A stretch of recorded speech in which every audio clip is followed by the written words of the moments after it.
What's happening, everybody? It's Sean with Reactions to the Classics, and today we got the debut of Alex Cooper on our channel. We don't have any Coop up. We're going to remedy that in a big time way today. An Alex Cooper Top 10 brought to us by a friend, longtime patron and supporter of the channel, Evan David. Thank you, Evan David. Always appreciate what you bring. So before we jump into this Top 10, all of this research is Evan David's.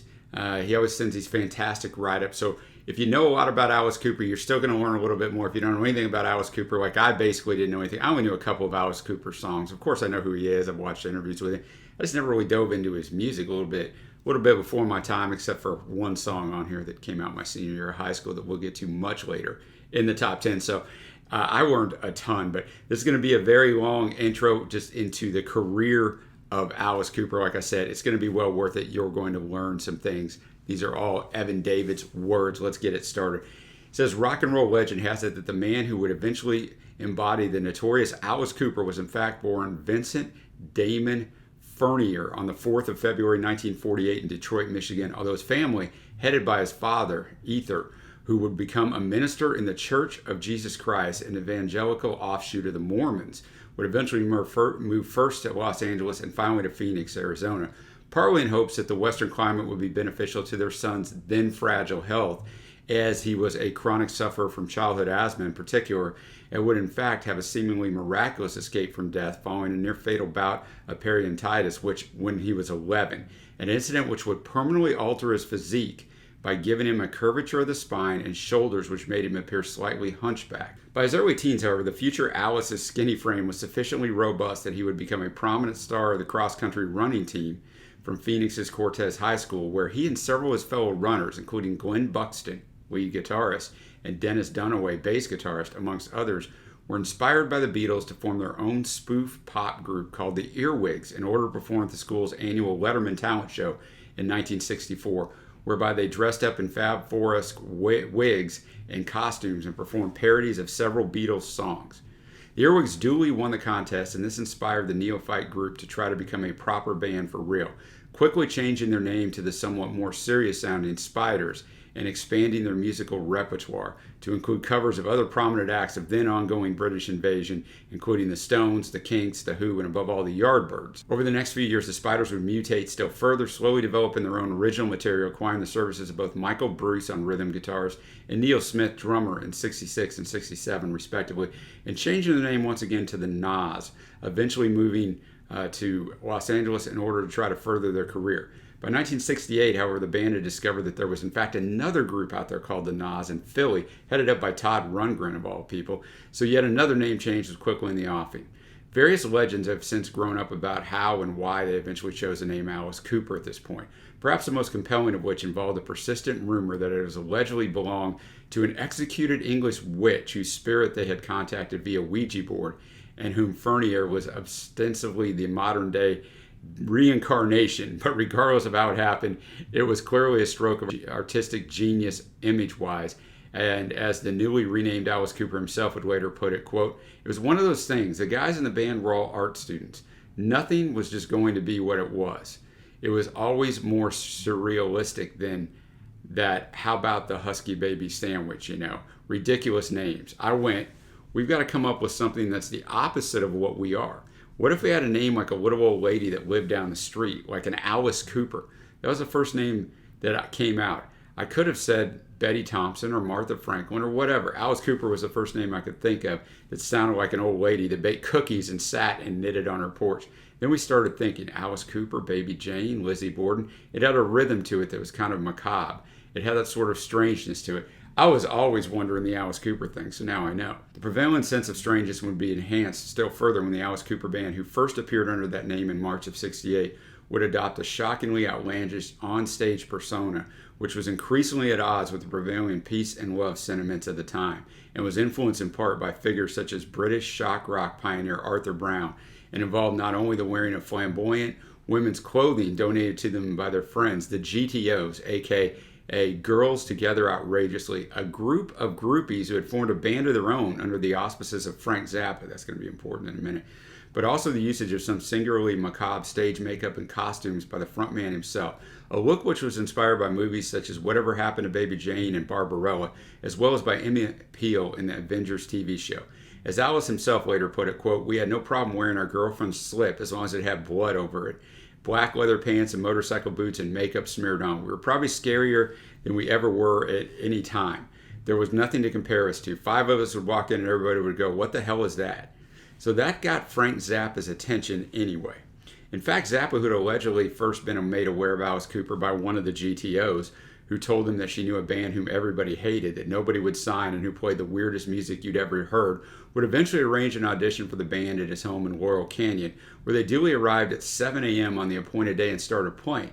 Unfortunately, Zappa had meant for them to show up at 7 p.m. instead, which I would assume is true, which was rudely awakened by the loud noises that created by the band, whose musical abilities were at this point considerably less well-honed than their stagecraft, to say the least. Indeed, they'd already suffered massive walkouts at venues such as the Cheetah Club in LA, including a gig where they opened for the Doors, because the hippie audience simply couldn't get their heads around what the band was doing. Nevertheless, the sheer oddness of a band this bizarre coming from Phoenix, of all places, amused the doubtless blurry-eyed Zappa, who decided to sign them to his own Straight Records label, and he negotiated a deal to that effect with the band's newly acquired rookie manager, Shep Gordon, who had allegedly been recommended to them by another of their LA acquaintances, none other than Jimi Hendrix, due to his Jewish background, and who in fact remains Alice's trusted manager on a handshake basis to this day. So began a legendary, outrageous rock and roll career, which would first see the Alice Cooper Band release 7 studio albums between 1969 and 1973, with a further 21 solo albums being released by Cooper himself from 1975 to present.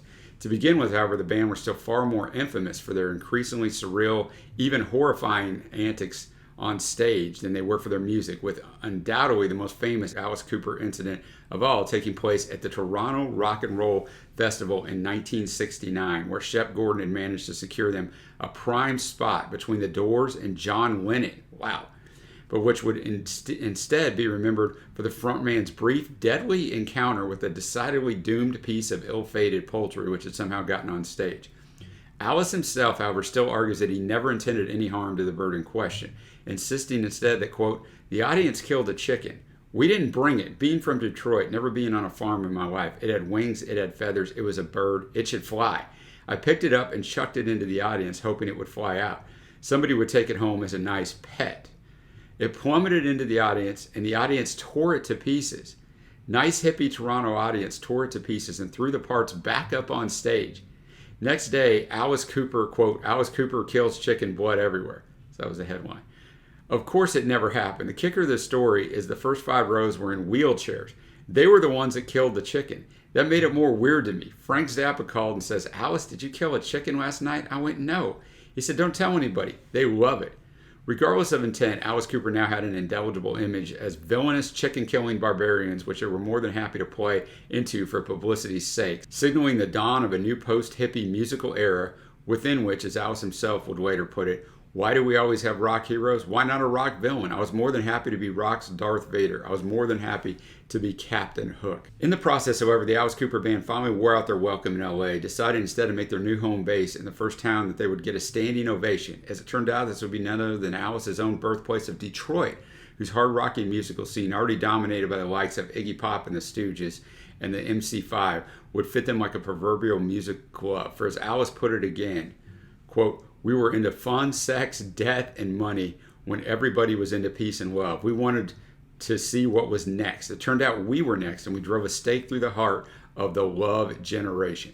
This brutal statement of intent was not only matched by an ever-increasingly elaborate slew of macabre theatrics by the band, including the use of such notorious onstage props as swords, live snakes, straitjackets, decapitated baby dolls, and guillotines, but also by a far more potent level of musical prowess as well. For while their first 2 somewhat lackluster albums, Pretties for You in 1969 and Easy Action in 1970, had met with little success, a series of 10 to 12 hour long rehearsal days nevertheless finally allowed the band to hone their skills in that area to a level that was worthy of their outrageous antics. Teaming up with young producer Bob Ezrin, Alice Cooper would go on to release a string of 4 increasingly artistically and above all commercially successful albums for Warner Brothers, who had acquired Zappa's Straight Records by this time. Love It to Death in 71, Killer in 71, School's Out in 72, and above all, Billion Dollar Babies in 73, the latter of which reached number 1 on both the US and UK album charts, as well as a slew of classic singles such as I'm 18, and the perennial Schools Out, the latter of which reached number one in the UK in August of '72, despite or perhaps because of various anti-Alice Cooper speeches and petitions by both members of the House of Commons and the anti-obscenity campaigner Mary Whitehouse, all of which successfully sought to have the band and their ghoulish stage show banned from British shores, but which ultimately served to give them even higher levels of the vital career oxygen that was publicity. As Alice himself would later put it, quote, "You have to remember we did not have the internet. We didn't have immediate information. We had a lot of good urban legend. By the time it got to Mary Whitehouse, we were the worst things that could come to England. They immediately banned us, so the notoriety of Alice Cooper became even more. By the time I got here, I was the worst human being on the planet. But the public, the British public, hated the fact that Mary Whitehouse was telling them what they couldn't see. My allies were the British public. They crusaded for me and said, even if we don't like him, let us decide we don't like him. But when they did see it, they liked it so. I always credit the British public for actually being a very big part of Alice's career. The American public didn't get me till the British public got me. I think they got the tongue-in-cheek sense of humor behind what I was doing. You know, we come across this countless times on the channel. If the BBC bans a song, that song gets over, right? We always want to know, like, what do you not want us to see or hear? Much of the worldwide infamy would have seemed difficult to believe only a few years before, as Alice himself later acknowledged thus, how could we, this band that 2 years ago was living in the Chambers Brothers basement in Watts, be the number one band in the world with people throwing money at us? On the other hand, this seemingly heady success will later have its own negative consequences for Alice Cooper, both as a band and as an individual, with Alice himself describing the situation they faced as follows. Quote, "It's just pure decadence. You're a kid in a candy shop. You're 21 years old. You have a hit record that's number one. Money is pouring in. There's nobody to say no. What could go wrong? Everything. If you don't have somebody there to kind of direct it. Of course, the first thing we did was go party with Keith Moon and all these insane rock stars, because we were now one of them. We were buying Rolls Royces, doing everything you could decadently do. Luckily, Shep was watching the money. We partied every single night, and we felt it was our job. There was no such thing as a night it wasn't a party. How many years are we going to be in this situation? We better take advantage of every night."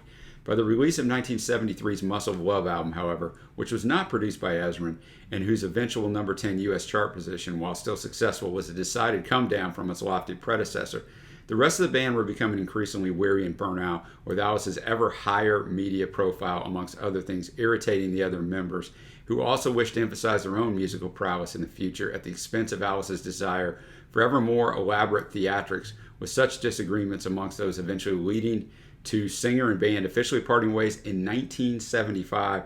The rest of the band would eventually release their own album under the apt new name of Billion Dollar Babies in 1977, but with little or no success before ultimately drifting still further apart. It's the classic story, right? The band frontman gets over and the band can't make it.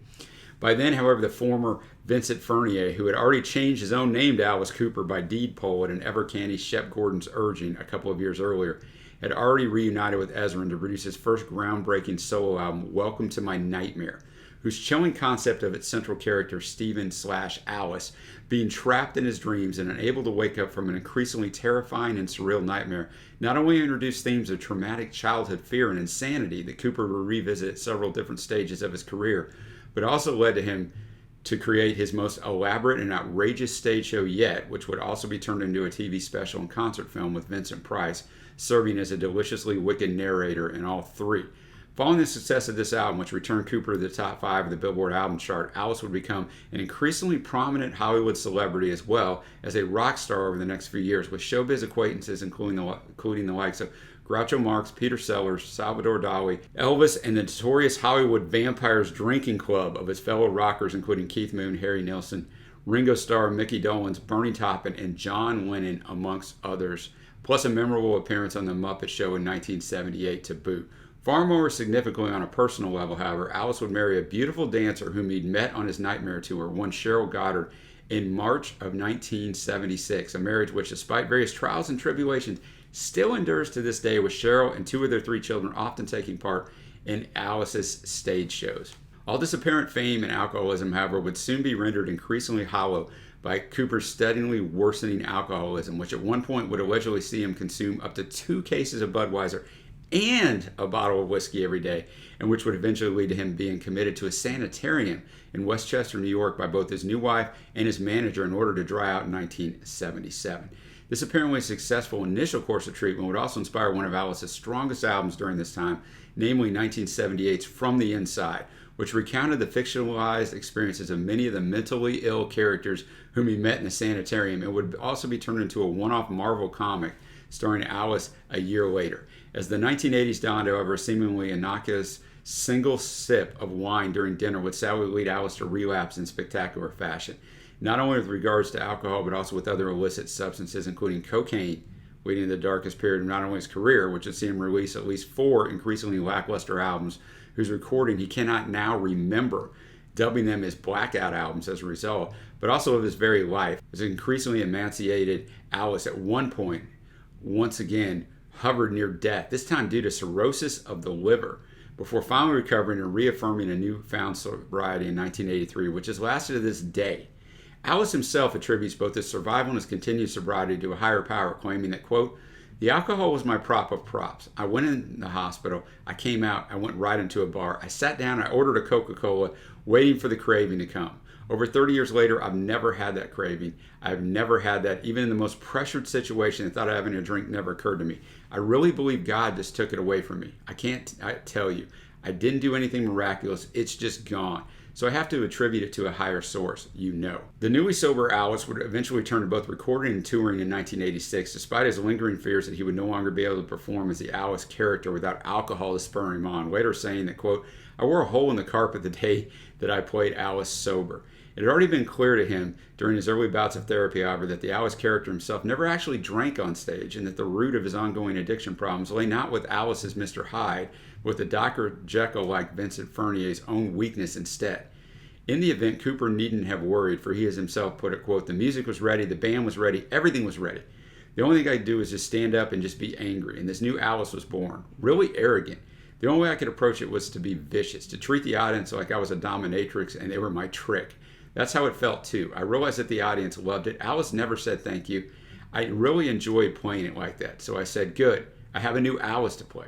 Cooper's recording career would soon undergo a miraculous Phoenix-esque revival of its own too, with several new albums being released that fitted in well with the prevailing glam metal atmosphere of the time, which was very much alive and well in the 80s, with many key bands of this period having themselves been partially inspired by watching and listening to a young Alice Cooper in the first place, culminating in one of his most commercially successful albums of all, Trash, which finally returned to the top of the U.S. album charts and the number 2 in the UK at last, being released in 1989, and which included the mega hit single Poison, perhaps Alice's best and most successful song since the mid-70s at least, and a song that I know very well my senior year of high school that came out. Indeed, the list of artists and bands who owe at least something of a musical and or theatrical debt to Alice Cooper is frankly legion, and includes the likes of Kiss, David Bowie, Lou Reed, Elton John, T-Rex, the New York Dolls, the Cramps, the Ramones, Prince, Metallica, Megadeth, Madonna, Gwar, Twisted Sister, Poison, Motley Crue, Guns N' Roses, Boy George, Adamant, Devo, The Might Be Giants, The Flaming Lips, Nine Inch Nails, Ozzy Osbourne, Rob Zombie, Bruce Dickinson, Marilyn Manson, and the Sex Pistols, whose lead singer Johnny Rotten in fact auditioned for the band by miming to an Alice Cooper tune, to name a few. As Alice Cooper's life and career continue to evolve over the next few decades, therefore, not only would his addiction problems remain under control, or at least were increasingly displaced into what Cooper himself regards as a much more positive form of addiction, namely golf, but he also increasingly became comfortable with asserting his own status as a born-again Christian, following in his preacher father's footsteps, albeit somehow without alienating the vast majority of his pre-existing rock fan base in the process. In fact, Alice will later insist that, quote, "The idea that I'm playing society's villain is not inconsistent with my spiritual views. In fact, both Alice and I maintain that what the world needs now is a gigantic hypodermic shot of morality and common sense, and satirizing the villainy in the world might just help. Alice is a distorted and exaggeration reflection of society taken to extremes. I'm holding a mirror up to evil itself and making people think about it."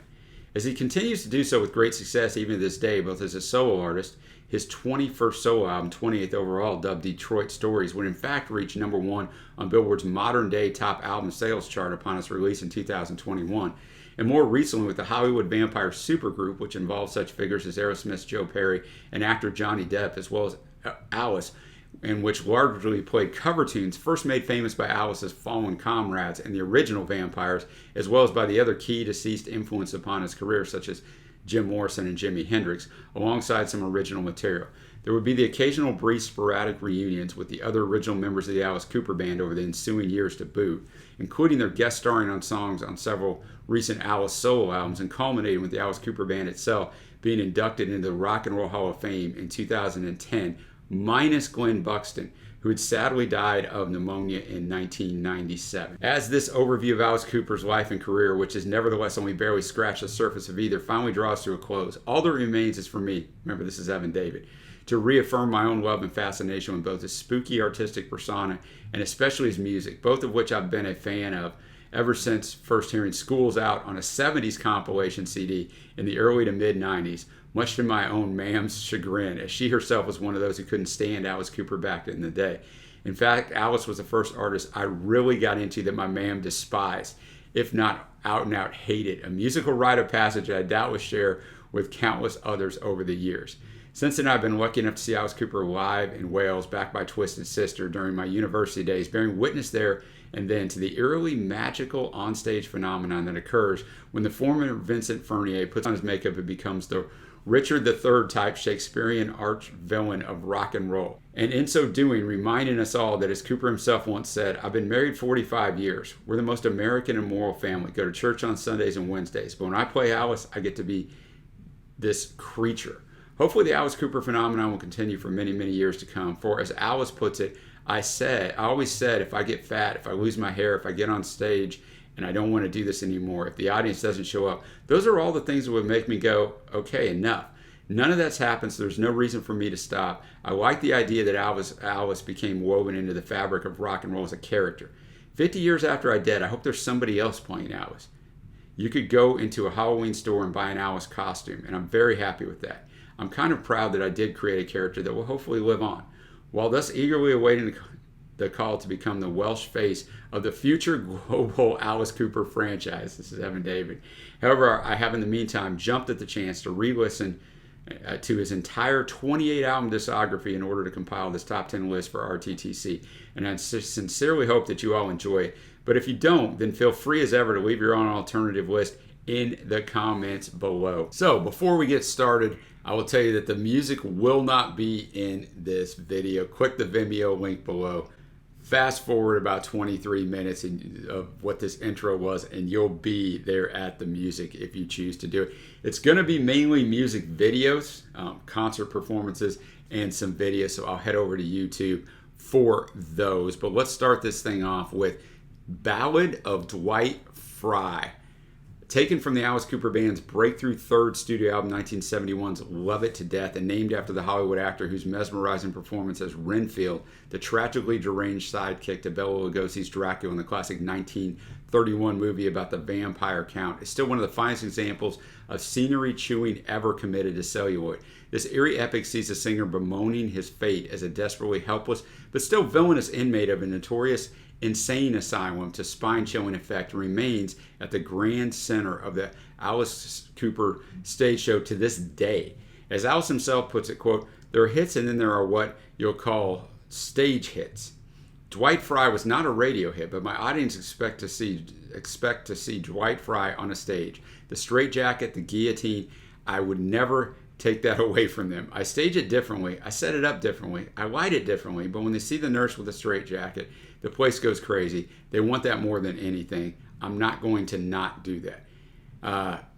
The clip that we're going to watch is going to show this, which is apparently taken from a 2017 Alice Cooper performance in California, which prominently features both Alice's wife of 45 years and counting, Cheryl, and his youngest daughter, Sonora, on stage in the role of some decidedly uncaring members of the nursing profession. All right. Thank you, Evan David, for all that info. Let's check this out. All right, Ballad of Dwight Fry. Obviously, that's more about the visual presentation because the audio on it was not good at all. You couldn't really hear Alice. But it was interesting to see. I'm not a horror movie guy, so it's interesting seeing this stuff. I understand the art that it is, and people are going to come to your shows because even if your voice quality or the audio isn't great, like, it's a visual presentation, right? It's a theater show set to your music. As far as the song itself, it is what Evan David said at the start, obviously. I was gone for 14 days. I might have been gone for more. Held up in the intensive care ward, lying on the floor, I was gone for all those days, but I was not all alone. I made friends with a lot of people in the danger zone. See my lonely life unfold. I see it every day. See my lonely mind explode since I've gone away. It says sleeping don't come very easy in a straight white jacket. The bridge, of course, I want to get out of here. I got to get out of here. I want to be free. I didn't want to be. See my lonely life unfold to get through the chorus. And in the visual presentation, he breaks loose, but then they end up getting him in the end. So that one was a fun one. Now we'll go over to Spotify. We got You See It Below, You and Me, taken from Alice Cooper's third solo studio album and 10th overall, 1977's Lace and Whiskey. This simple but highly moving ode to a non-glamorous joys of everyday domestic life is both a sharp contrast to the murderous onstage family drama of the previous tune, while also serving as a reminder of two key elements of Alice Cooper's own personal life and career, namely A, the fact that as mentioned above, despite all the turmoil created by his addictions, Alice's marriage to Cheryl Cooper has nevertheless endured for nearly half a century, with Alice apparently never having cheated on his wife once. And B, the fact that for all his notorious shock rocker reputation, several of Alice's biggest solo hits at least are in the fact quasi-romantic ballads. As Alice put it, quote, I felt it was my duty to my female fans to break their hearts at least once with a sad one, with You and Me in particular also having standing as a unique example of Alice's more show-busy crossover appeal to boot. Having been both memorably performed to a demonically disguised Miss Piggy when Alice guest starred on The Muppet Show, and by no less unlikely a figure than old Blue Eyes himself, Frank Sinatra, when Cooper went to see him in concert at the Hollywood Bowl, with Sinatra allegedly telling him backstage, you keep writing them, kid, and I'll keep singing them. Well, there you have it, You and Me. Definitely different, I'm assuming, than anything we're going to hear on this list. Some strings in there and a very late 70s, sound to it, man. You heard a lot of stuff on the radio back then that sounded like this. You wouldn't have thought it was Alice Cooper.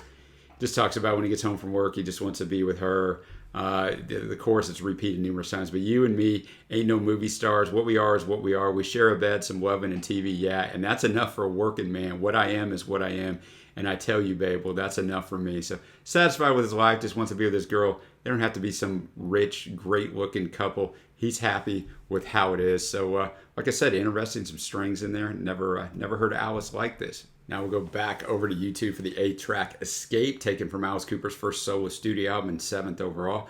1975's career redefining Welcome to My Nightmare. This decidedly double-edged closing tune both celebrates a sheer overriding joy which its singer feels upon finally escaping from the horrific nightmares that have plagued him throughout the rest of the album, and yet gives out pointed hints that this apparent newfound freedom may not actually be all that free after all, and perhaps this is just another trick by the singer's personal and mental demons that will instead keep him trapped within his nightmare for some time to come, if not forever.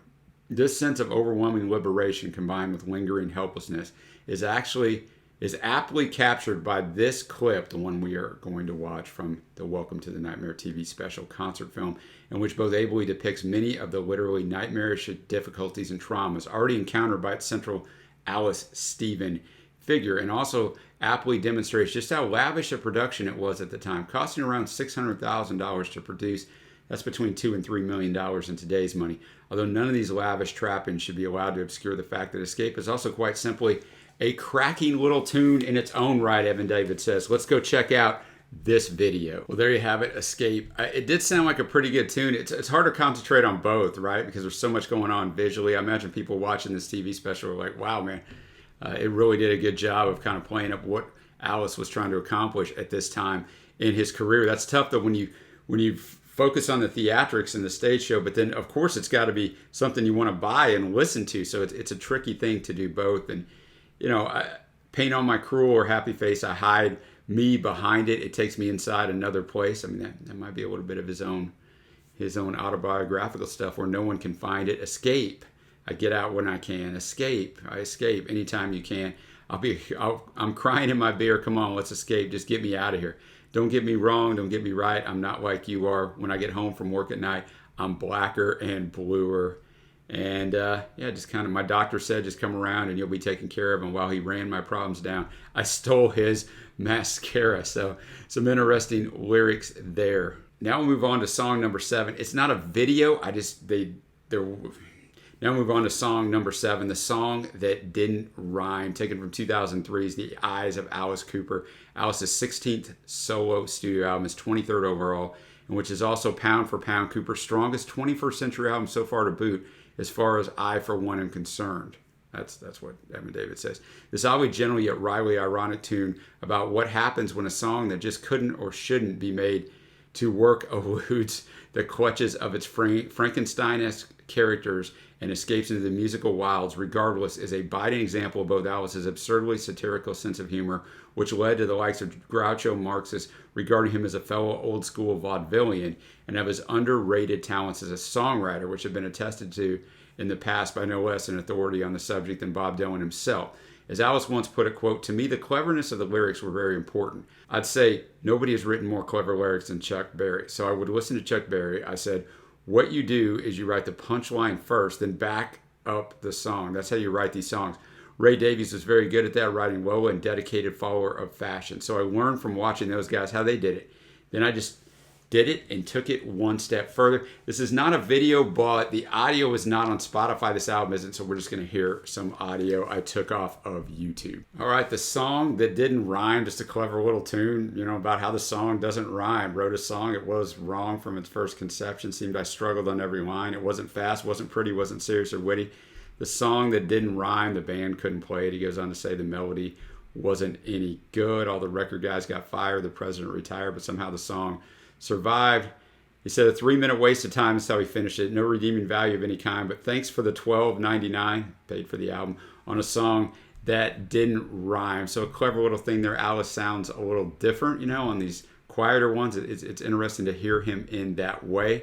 Now we're going to go back to YouTube videos with number 6, Department of Youth, taken from the Welcome to a Nightmare album once again and presented for you to react to in this clip from the aforementioned Nightmare film and or TV special. So we're going to look at that again. Alice himself would later admit that this rabble-rousing Pied Piper-esque clarion call to the disaffected youth of the world to rally behind their new self-appointed official overlord figure, namely Alice Cooper himself, quote, didn't quite fit in the Nightmare, but that's a great thing about dreams. They don't have to make any sense. Evan Davis says, nevertheless, this cracking tune also has a truly delicious sting in its tail towards the end, and one which I won't spoil for you here just yet either, which may indeed make it the swaggering, sneering, arrogant Alice Cooper's persona's own worst nightmare in a way, while the lavishly absurd, semi-autobiographical nature of its visual presentation in said clip also offers a fascinating glimpse into just how Alice's press and public image had evolved over the years leading up to this key turning point in his career, amply demonstrating once again that, as Alice Cooper biographer Dave Thompson once wrote, quote, Alice was the ultimate leather-clad rocker, this epitome of the spirit of rock, the ghoul we elected to make sure school stayed out, and he knows it. Department of Youth, little Donny Osmond shout out at the end. Who gave you the power? They said Donny Osmond, and he breaks his cane and walks off. Very intelligently done because, he's appealing to the youth. With the Department of Youth, we can do whatever we want. We're in trouble all the time. You read about us in all the papers. We walk around and bump into walls, a blind delegation. We aren't afraid of high power. We're bulletproof, and we've never heard of Eisenhower, missile power, justice, or truth. We're the Department of Youth, your new Department of Youth, just me and you. So he's basically talking about in the song, look, we're young, we have the power. You're going to tell us we don't know what's going on, but we're going to claim that we do. And a very catchy chorus. So a really well done song and a very interesting video as we walk through Alice's life and how he evolved. So I really did enjoy that one. Next up at number 5, we got Elected. Evan David says, taken from the Alice Cooper 6th studio album, 1973's Billion Dollar Babies, and later memorably covered by the unlikely parent of Iron Maiden's Bruce Dickinson and Rowan Atkinson's Mr. Bean. This political rallying cry to end all political rallying cries, in fact, stands as a wonderful example of Alice Cooper's sense of humor, with Alice himself claiming that in reality, quote, I'm extremely non-political. I go out of my way to be non-political. I'm probably the biggest moderate you know. When John Lennon and Harry Nilsson used to argue politics, I was sitting right in the middle of them, and I was the guy who was going, I don't care, as long as I could avoid politics, and I still feel the same way. Despite, or more likely because of this lingering, widely expressed contempt for politicians' games of deceit and death, however, the ironic impulses beyond this propulsive tune, itself a reworked version of one of their earliest singles called Reflected, would only serve to make it even more irresistible to its listeners, for as Cooper would note elsewhere, the band may indeed have, quote, hated politics, but the idea of Alice, the scourge of the entire world, being president was just too good. Bob Ezrin helped turn it into this huge masterpiece. While we were working on this, John Lennon would come to the studio a lot and listen to the song and tell me, it's great, but Paul would have sung it better. He was right, Alice says. Evan Davis says, Elected would later would also later be a big influence on my other favorite, Joey Ramone, when he was writing his own masterpiece, I Want to Be Sedated. The song itself, meanwhile, remains one of Cooper's own favorites amongst his work and has a prominent place as the crowd-pleasing closing song in his live shows to this day, for reasons which can be gauged by watching this vibrant 2011 performance of it in Indiana. There you have it, Elected. You can see why he uses it as a closer, gets the crowd involved. There's no macabre in it. He comes out wanting to be elected, shouts out the local area, not only the city, but the cities that surround it in the state of Indiana. Just a really good tune. Very catchy with the elected parts. The chorus and the other band members do a good job of pumping up his voice at this late stage in his career. The lyrics themselves, I mean, it's just what you would expect. He starts out on top prime cut of meat, I'm your choice. I want to be elected. I'm Yankee Doodle Dandy. In a gold Rolls Royce. I want to be elected. Kids want a savior. They don't need a fake. I want to be elected. We're all going to rock to the rules that I make. I want to be elected. And then that chorus, elected, yeah, respected, yeah. So just a clever little tune that I can see would have played back in the day, definitely, with the youth. All right, now we're up to number 4 on Evan David's Alice Cooper Top 10. We got No More Mr. Nice Guy. Another Billion Dollar Babies tune, which will later be covered by such diverse artists as Megadeth and Pat Boone, in which it was itself based around the Who's classic tune Substitute, the snarling declaration that the proverbial kid gloves were off and it was time for the already notorious Alice Cooper to get really nasty was in fact a protest of sorts against the way both Cooper's parents and indeed Cooper himself had been misjudged by their God-fearing local community due to Alice's own notoriety.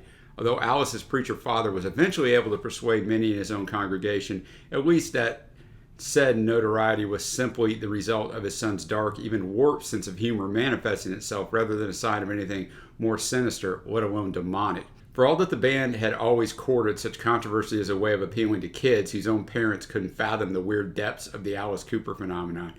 However, a process which certainly worked in my case, Evan David says, the effect of such public misunderstandings upon his own family clearly rankled with Cooper himself, who would later insist that there was nothing anti-Christian about what I was doing. I always had that core of believing, so I would never cross the line. You know, I never claimed Satan as anything except an enemy. I always looked at Satan as the enemy, never as my ally. My show was always a morality play. If you're the bad guy, no matter how much fun you have, you're gonna get it. Alice always got his head cut off or hung. The villain has to get it. So what happens after that? Next time you see Alice, he comes out in a white top hat and tail. Fred Astaire style, balloons with confetti. He's back. The party started again. That has always been the style of my show, which we're going to watch a clip from Alice's Brutally Live 2000 tour. This time with Alice's eldest daughter, Calco, playing a sneeringly arrogant nurse who risks meeting her grisly comeuppance at the hands of a vengeful Alice once more. And besides, I'm sure that I'm not the only one who dreams of putting on the Alice makeup, grabbing a handy sword, and carrying out our own mock mini massacres of those who would annoy us whenever this defiant tune plays. No More Mr. Nice Guy. Nice performance there. What a cool part of the beginning where his daughter goes over and puts the head on, and then the smoke fills the little deal. And he comes out alive, man, and pushes her back into a little area. She disappears and puts out a nice rendition of this song. The song itself, I know this song. I don't know it super well, but I mean, I know it. Verse 1, it used to be such a sweet, sweet thing till they got a hold of me. I opened doors for little ladies. I helped the blind to see. So not anything of his own doing until they got a hold of me. I got no friends because they read the papers. Incorrect stuff, right? They can't be seen with me, and I'm getting real shot down, and I'm feeling me. No more Mr. Nice Guy. No more Mr. Clean. They say he's sick, he's obscene. I got no friends because they read the papers. He just goes on. My dog bit me on the leg today. My cat clawed my eyes. Nice guy. Ma's been thrown out of the social circle and Dad has to hide. I went to church incognito when everybody rose to Reverend Smith. He recognized me and punched me in the nose. He said, no more, Mr. Nice Guy.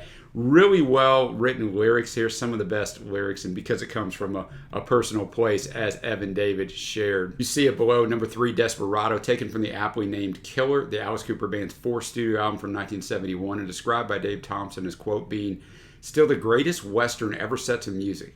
This mean, moody, and magnificent tune is perhaps amongst the most underrated of his early career, depicting both the ruthless, deadly skills of its gunslinger based upon the character played by future Man from U.N.C.L.E. star Robert Vaughn in the 1960s all-time classic The Magnificent Seven. The original, boys and girls, not the sequel. The original is fantastic.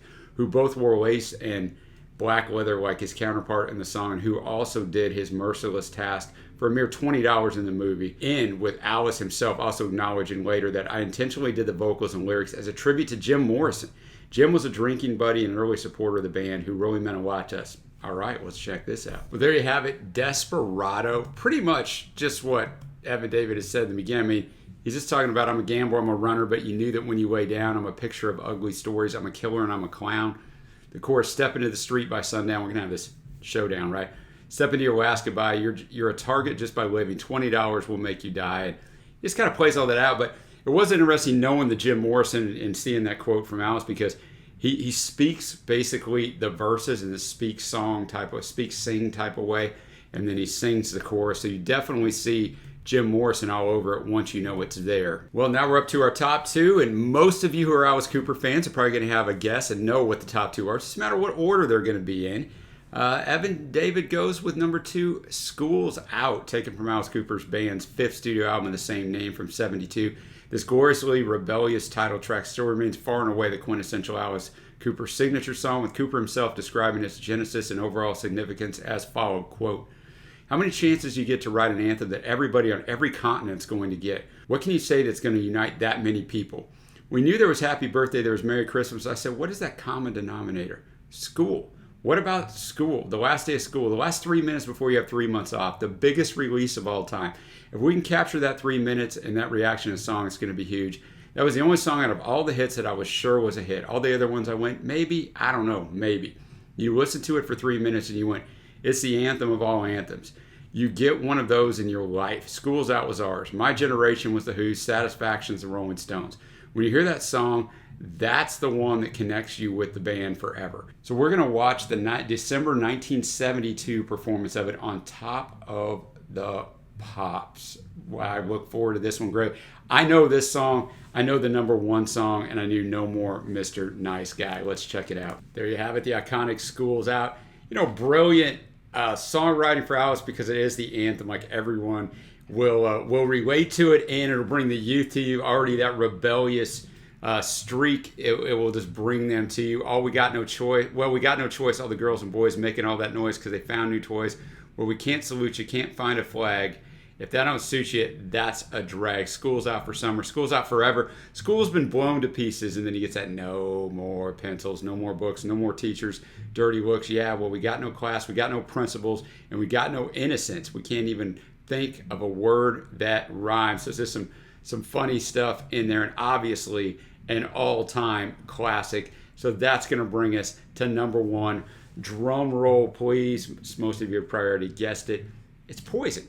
Taken from Alice Cooper's 11th solo studio album and 18th overall 1989's Trash, this sensuous, beguiling, but still sinister and macabre rocker not only set the seal on Cooper's return to his former glories as an apex chart predator, which had been slowly building since his comeback 3 years earlier, and which in turn earned him his first Billboard Top 10 hit since the aforementioned You and Me 12 years earlier, but also forged a powerful personal connection to me as well, Evan David talking, remember, as it was my perennial go-to song request to the DJ at the weekly student nights, which I used to attend at the much-missed Barron's nightclub in Wales during my university days. And as such, I look back on it with a great deal of fondness, I can see that, which should nevertheless obscure the fact that this truly fantastic tune, co-written with, amongst others, Desmond Child of Bon Jovi and Kiss fame, is still a irresistible piece of work in its own right. We are going to watch, I think, the official video for this one.